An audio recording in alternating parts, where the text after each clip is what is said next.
Hello, welcome to another in the series of Ealing Library's Local History YouTube Talks. Currently we are in Southall Park. In September 1924, almost exactly 100 years ago, there was a headline in the local newspaper, the West Middlesex Gazette, which ran, "Airmen arrested in Southall Park, a remarkable defence." The airman in question was a young man from Halifax by the name of John Reginald Halliday Christie.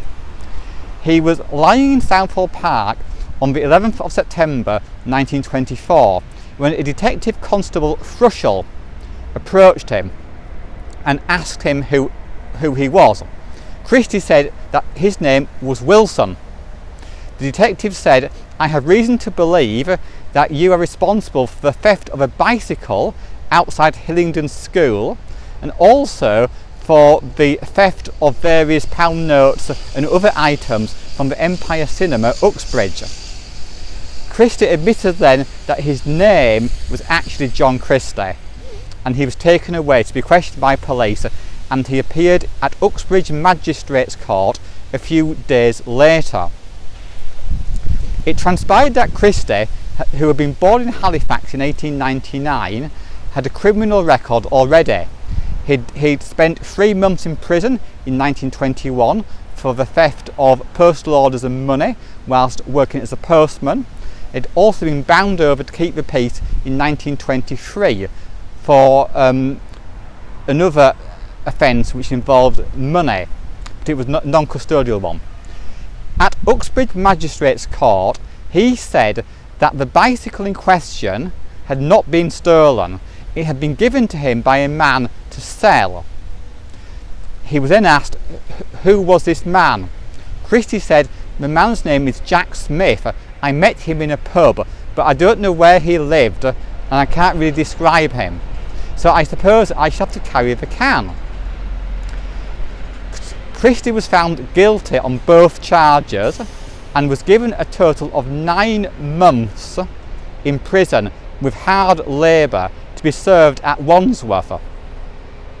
Now this may sound like a very ordinary, very petty theft and a very ordinary type of criminal. However, it's worth noting that 29 years later in 1953, John Christie was discovered to be a serial killer of 6 women at his house in 10 Rillington Place in Notting Hill, for which crimes, or specifically the murder of his wife Ethel, he was found guilty and was sentenced to death by hanging, which took place at Pentonville Prison.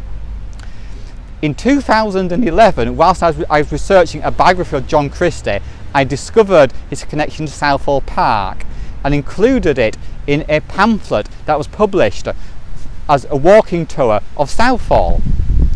A few years later, in about 2020, I was even more surprised to be told by a friend of mine that there is a park notice in Southall Park about John Christie being arrested there. I was very surprised at this, but it is very unusual for a serial killer to be mentioned in a public display notice. But I walked along Southall Park and realised that my friend was of course correct, and you can indeed see a reference to John Christie in the notices at the entrances to Southall Park. I hope that you enjoyed this video.